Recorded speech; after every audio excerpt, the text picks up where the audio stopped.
Hey,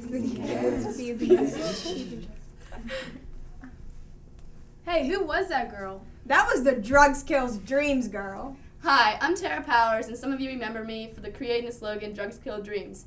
Remember, don't let the drugs kill your dreams. Education Today starts now.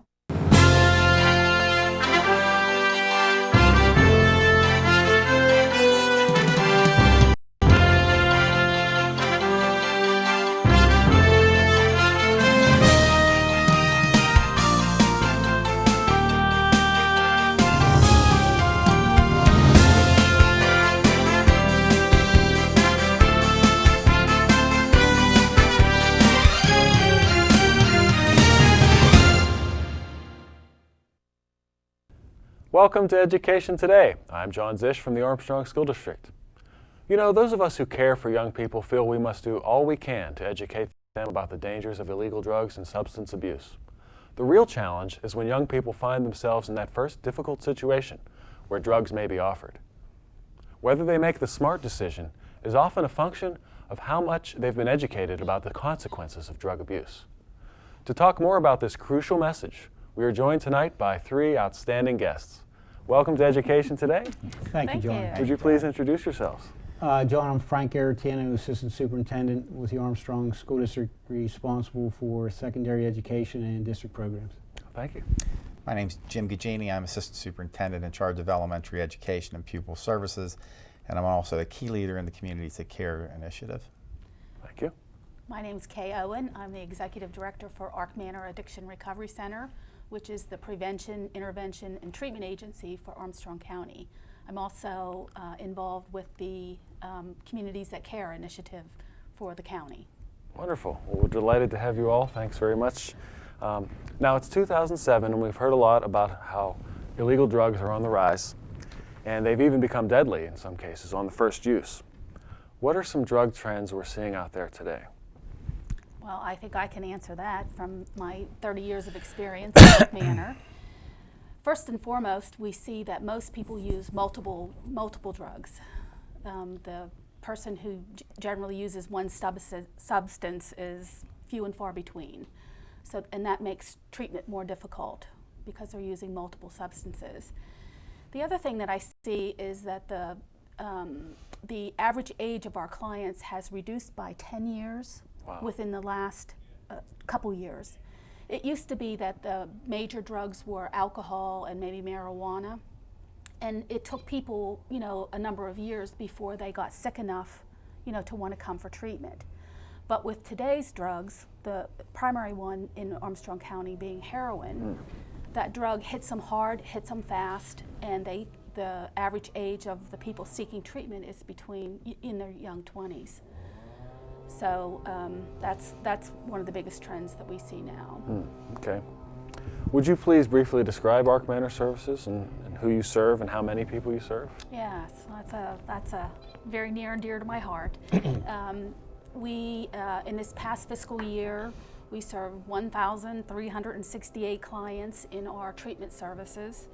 We surpassed the 1,000 mark several years ago, and we're on the one hand, that may seem alarming, but on the other hand, we're glad that we're able to reach that many people. That's just for the treatment services. And then we have prevention services where we serve several thousand youth throughout the year. And then our intervention services are another 1,000 people throughout the year. So we're an incredibly busy agency and helping lots of people. And you've had a long track record of helping people, and how does what you're seeing today compare with what you've seen in the past with regards to drug abuse and maybe even, the prescription drug abuse that we hear a lot about? Yeah, lots of changes since, the early days of drug and alcohol addiction treatment. First of all, there's more women. We have about 30% women now. Compared to when I started, it was very rare for a woman to seek treatment. We have adolescents, which we have several hundred adolescents every year for treatment. As I already mentioned, the types of drugs are different. So, yeah, things have dramatically changed. And if you think about all the people you've helped, is there any common themes that emerge in regards to how they got addicted and what could have prevented those? You know, really not. I mean, there are some common themes, but I think everybody starts for their own reason, and oftentimes we ask people, you know, what made you get started? And oftentimes as a young person, kids are just curious and they're experimenters by nature, and they also think that nothing can happen to them, they're immortal, and so they try something, you know, maybe in innocence or just being adventuresome, and some get caught up in it and can't get out, and others, you know, maybe try and are able to get out of it. So it's and then there's a whole genetic basis for it too. So I mean, there's just so many complicating variables. But back to you mentioned the prescription drug. Oh, yes. That is becoming a major issue. At the state level, one of the things that they're seeing these days is that young people are using prescription drugs for non-medical purposes. And what we see at Ark Manor is that young people often interchange heroin for prescription medication, in particular the pain medications. If they can't get heroin, they'll use pain medications. If they can't get pain medications, they'll use heroin, because they both act the same. So that's an alarming pattern. Certainly underscores the need for people safeguarding their Absolutely. prescription drugs. Yeah. Yes, and family members that, you know, your grandparents, you know, who maybe have medications for, you know, some kind of a pain problem, who don't think anything, you know, of it, but their grandkids know what they might have, you know, and be after it. Right. So yes, everybody needs to be very careful with prescription medications. Okay, you certainly paint a sobering picture of what's going on out there, and it certainly underscores the need for prevention. Now I turn it over to my esteemed colleagues from the Armstrong School District. What does Armstrong School District do at both the elementary and secondary levels to help with prevention? Well, John, at the elementary level, we've been involved very much in our health education program. There are components of it. We've participated in the DARE program. More recently, our 6th graders have participated in the Too Good for Drug program, which is about a 16-week program that prevention specialists from Ark Manor or from the Air and Intermediate Unit come in and present it. And the focus is on making good decisions. We've done a lot of work throughout the district with character education and trying to really focus on the decision-making process and having students make good decisions.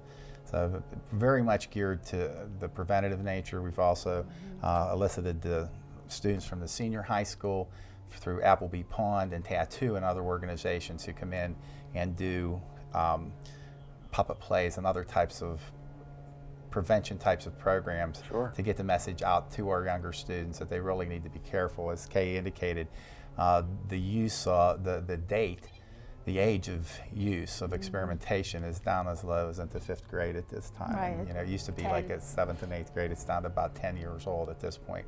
So it's a very serious issue, societal issue. And you mentioned the Appleby Pond skits, the puppet shows. I understand they are aimed at primary audiences. Yes. They have an anti-smoking message. It's very age appropriate, of course. But now, smoking is a gateway drug. I mean, you know, Right. that's very much not something that you should just sort of overlook. That's one of the key gateways into other drug usage. Right. Very good. Dr. Garatano, how about at the secondary level? John, at secondary level, we try to continue the work that's happened at the elementary level with good decision making. And we tried to provide assemblies for the students, such as Radio Rick. We've also had parents come in to speak about what has happened to their family because of drugs and alcohol. We've had representatives from the State Attorney General's office make presentations. Well, what we want to try to do is really make the message meaningful for the students. And we always talk about the good decision making. So from that aspect, we certainly bring people in. We also try to work very closely with the community. Our Community Awareness Day in January, entails the local law enforcement agencies, the district attorney's office, the magistrates, as well as community agencies such as Ark Manor, right, and the Haven, and Armstrong, and Indiana County Drug and Alcohol Commission, just to name a few of the agencies that we team with, because we know that the issue of drug use in our county, in our state, is a community issue. It's not a school district issue. Well And said. so what we try to do is work collaboratively and together to get the message out there often with the students. Another item we certainly try to use is encourage students to attend the reality tour, which is a program that is put on by the county and is housed at the county jail. And it's a very powerful program about the effects of drugs and decision making, and how it not only affects the user, but it affects everybody who comes in contact with the user, whether it be friends, whether it be family, and it's a very powerful program that we have. Like Dr. Gugini indicated, at the elementary level, through their health classrooms, they try to provide information regarding drugs and alcohol. And at the elementary level, it's about decision making. At the secondary level, it's about decision making as well as the effects that drugs will have on you. The consequences. And the consequences that go along with it. So it's a message that we currently try to get through from grades K through 12 and beyond. Well, I appreciate that overview, gentlemen. I understand that all three of you, in addition to your day jobs, serve as volunteers on a variety of organizations that are committed to some of these goals of prevention. Would you please briefly list your involvement in each of these? Start with you. I'm a member of the Armstrong and Indiana County Drug and Alcohol Commission's DAP team, and we meet monthly to talk about different programs that we can provide in the communities. What's that stand for? The DAP is Drugs and Alcohol Prevention Program. Okay. Now, one of the things that we've tried to do in both counties, because this is for Armstrong and Indiana County, is provide programs in the Summerfest that happens at Riverfront Park. And they also have a similar program at Mack Park in Indiana County to try to show students alternatives to using drugs. What other activities are out there? What else can you do where you don't have to become involved in drugs and try to make good decisions? Those are some things. Other items that the Commission has worked on in the past is to provide magnets for students put in their lockers about who to contact if in case you feel like you need some assistance or some help. Those type of things, as well as some surveys from time to time to determine the drug usage pattern, which Kay noted earlier, that the use of prescription medication.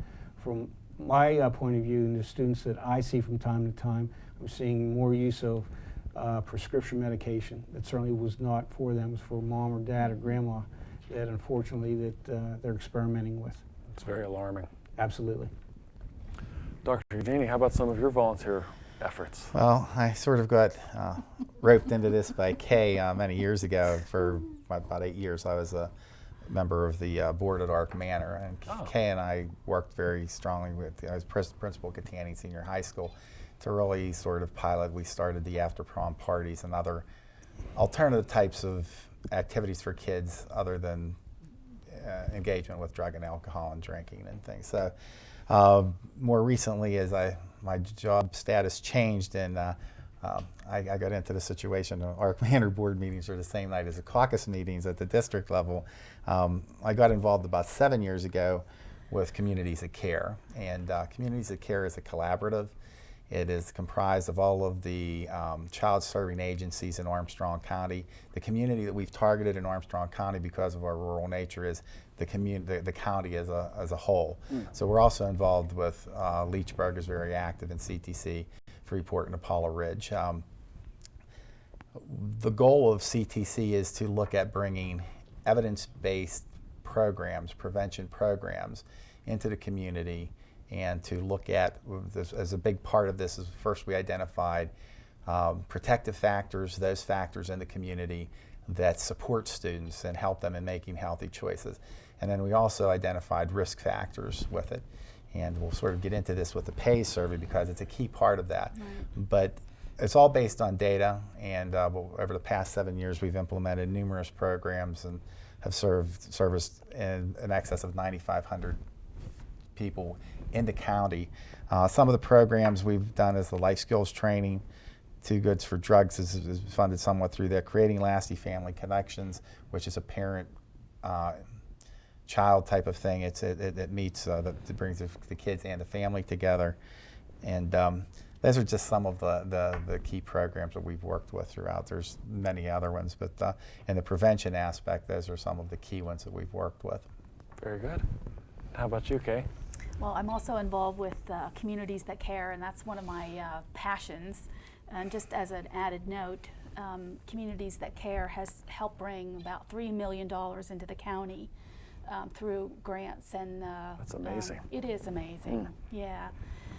But and beyond that, I also help coordinate the Reality Tour, which is a drug prevention program that we host one time a month at it's housed at the Armstrong County Jail, and it depicts dramatic scenes of a youth who is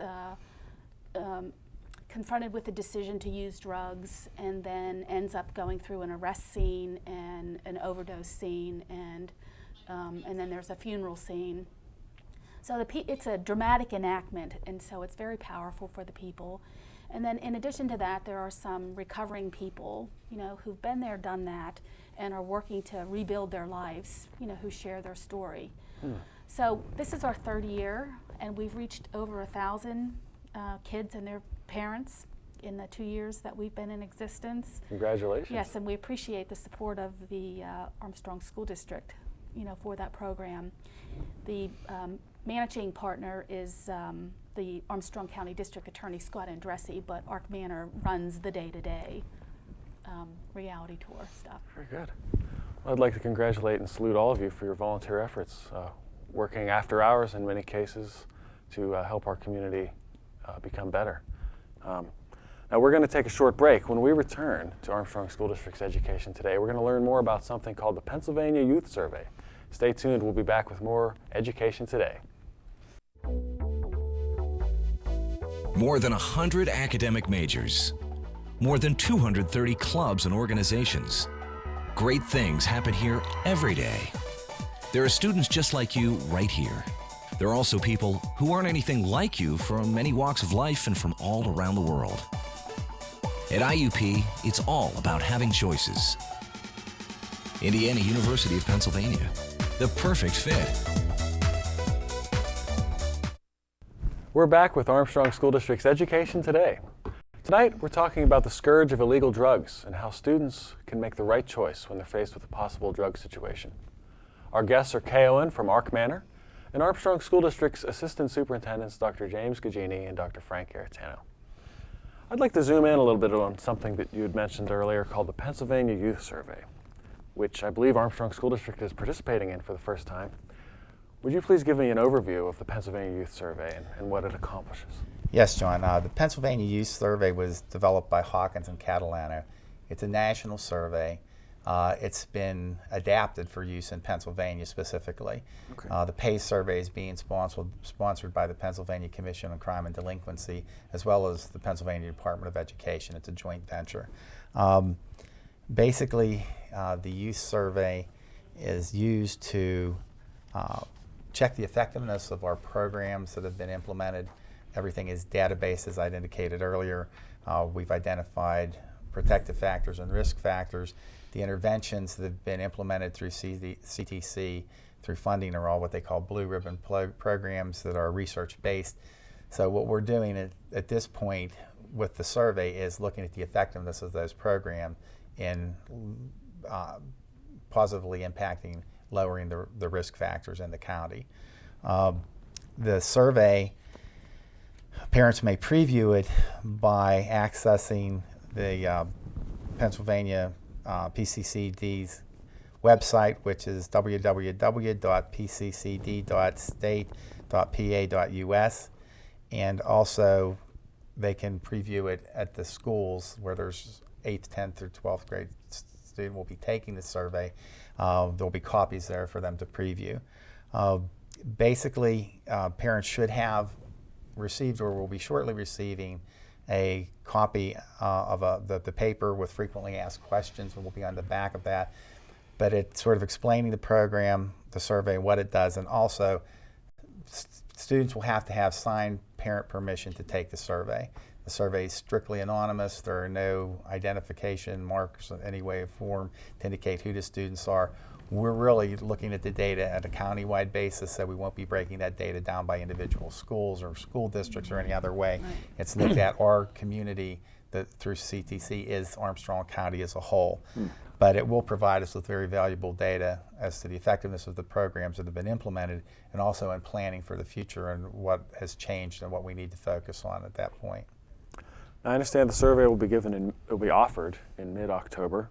And Dr. Garetano, what is the extent of the district's participation in the Pennsylvania Youth Survey? As Dr. Gagini indicated, it will be given to students in 8th, 10th, and 12th grade who return permission slips signed by their parents indicating that they can participate in the survey. The survey will take approximately 40 minutes, which is a class period, and there's approximately 75 questions. So what we're hoping that many of our parents sign the permission form, because the more data we receive, I believe the better decisions we can make on a county-wide basis as to what's gone well, what hasn't gone well, Right.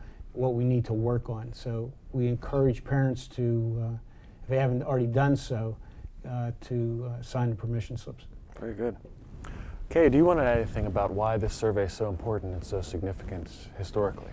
Well, one of the things that it does is it gives us reliable data. It asks questions about kids' substance use, gambling issues for the first time since 2005, about depression, and weapons and gang involvement. So it helps us get our, a pulse, take the pulse of the youth in our county. So like Dr. Garetano said, so that we can direct our resources, to where the problems are specific to our county and to our youth.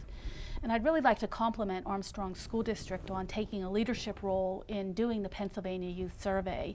This is the first time in Armstrong County that it has been done in the school districts, and Armstrong County took the lead and Leechburg School District followed, and our hope is that when we do it in 2 years again, that Apollo Ridge and Freeport, will jump on board also. Very good. Well, that's a clear call for vigilance in our communities, and we appreciate that you're working on that. Another aspect of vigilance involves bus drivers, food service workers, and it's not just limited to teachers. And I understand that Dr. Garetano, the Drug and Alcohol Prevention Program that you work on, DAP, made a video that addresses exactly that. Would you please introduce that? John, that's exactly right. When we got together as a group, we knew that there were resources out there that we've given to teachers, we provided to students, we've had evening programs for parents, and a group decided we needed to put something for our support staff in the buildings. And the program was put together so the type of drugs that are out on the streets could be identified, the symptoms of seeing students who possibly are under the influence could be shown.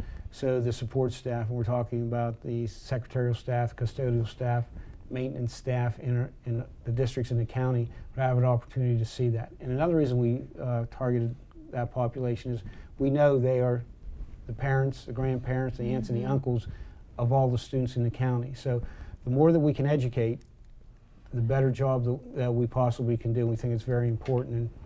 And the adage that it takes an entire village to raise a child, I think, is very similar, that it takes an entire community to address the drug concerns.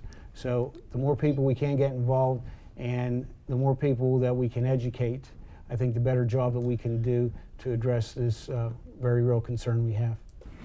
Well, that was very informative. Is there anything else you would like to add for the benefit of our viewers? Well, as Dr. Garetano had mentioned earlier, it does take a whole community and the whole community involvement to really address the prevention efforts that are necessary to provide a secure environment for our students. Communities that Cares is a collaborative. We have a community prevention board.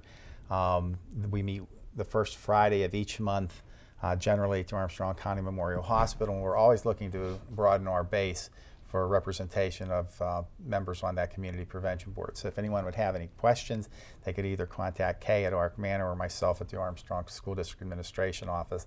We're always looking to for volunteers for fresh ideas to broaden our base.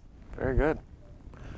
Well, that's our show for today. I am grateful to our guests, Kay Owen from Ark Manor and Armstrong School District's Assistant Superintendents Dr. James Gagini and Dr. Frank Garetano. I'd also like to thank the outstanding TV students of Ford City High School, led by Miss Barbara Keller. They were our film crew today. Please join us again next week for another exciting look at Armstrong School District. And the next time you're surfing the web, why not log on to the Armstrong School District's website? Have a great week.